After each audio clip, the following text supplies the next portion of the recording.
What are the top 5 fitness mistakes that I see older adults make when they are starting or restarting a fitness program after a long time away? Well, actually, lots of people make these fitness mistakes, but perhaps as you get older, you're more ready to learn from other people's mistakes.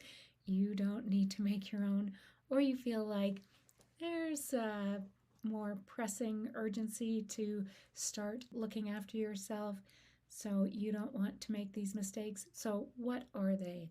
Number one, not having a goal. Really, that's not having two goals. So, first, you want to have a goal. Why are you doing this? What's your purpose for exercising? What do you want to get out of it long term? And while you may think, well, I want to feel better, I want to get healthy, or my doctor told me to exercise, or my spouse wants me to exercise, or my kids want me to take care of myself, none of those reasons are bad, but they're not going to motivate you long term. You need a personal reason to stay with it, to be consistent and keep exercising. So think of, what are my long term goals? Do I want to be independent for longer? Do I want to see my grandchildren grow up? Do I want to dance at my high school reunion? Do I want to be fit and able to do all the things that I like to do for longer? Any of those are great reasons, and I'm sure that you can come up with one that matters to you, but having an important reason to stay with it is really important. I often tell people fitness is kind of like flossing your teeth. You might not love flossing your teeth, but you really like having your teeth. So the actual doing the flossing, doing the exercise, some days just feels like something you need to do. And if you have that big picture, then it's easier to stick with it.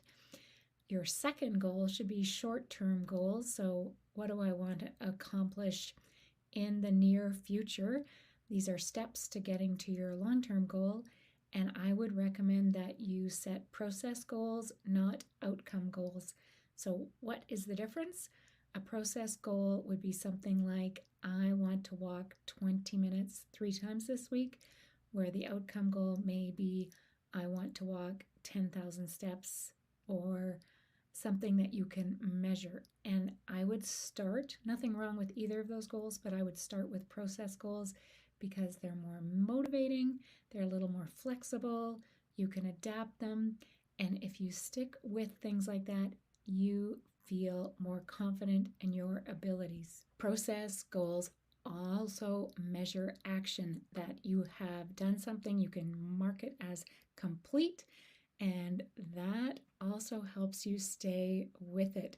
It is much more motivating if you have goals that you feel successful at maintaining and can see that you're doing them. Fitness mistake number 2 is doing every workout as hard as you can. Overtraining is definitely counterproductive. It does not help you get fit, and it doesn't feel very good. It will decrease performance, can increase your resting heart rate, increase muscle fatigue, disturb your sleep, more likely to get injured, happen when you do too much. Now, I know it's really easy to get enthusiastic when you start training and think that every workout has to be challenging. This is not true. Some workouts should be challenging. Some exercises should be challenging. Sometimes it should be moderate intensity, and sometimes it should be at a higher intensity. And remember that intensity is personal. It doesn't matter how hard someone else is going. It only matters how hard you are going. So you cannot make up for lost time.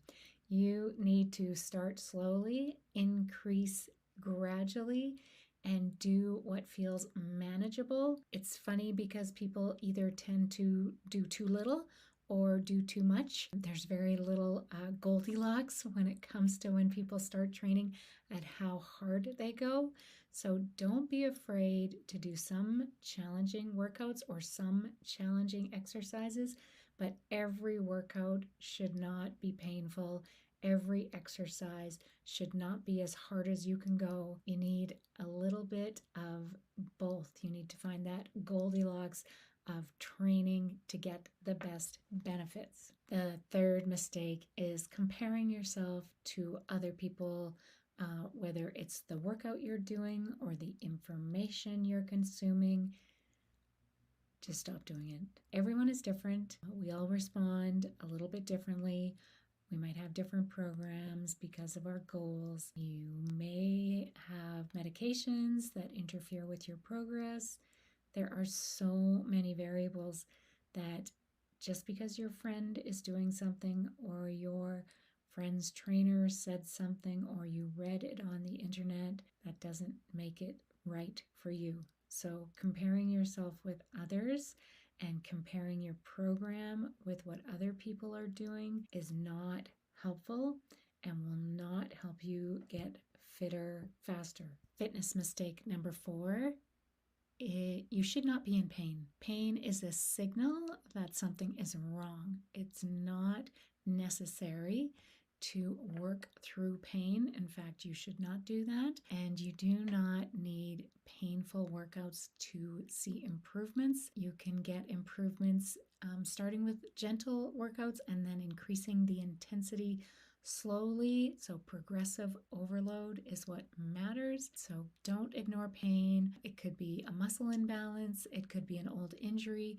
It could be something else, but it is a signal that you should be changing your exercise or your exercise routine.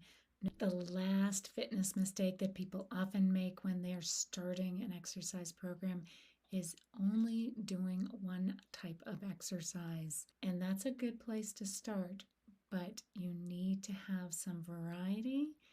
We need to get aerobic exercise and we need to do some resistance or strength training, but start with what feels enjoyable. Start easy. Don't compare yourself to others. Make sure that some of your exercises are a little bit harder and some are a little bit easier. Have some variety and don't get stuck in a rut doing exactly the same thing every time you exercise. You want to have more variety in your workouts so that you get all the benefits of strength, endurance, balance, mobility. All of those things come from doing a variety of exercises. So remember the top 5 fitness mistakes that older adults make: not having a plan or a short-term goal, trying to do too much at once, comparing yourself to others, ignoring pain or discomfort, and getting stuck in a rut doing exactly the same exercises every time you do a workout. If you can avoid those top fitness mistakes, you are more likely to get the results you want and stick with it, which is really important for your long-term health.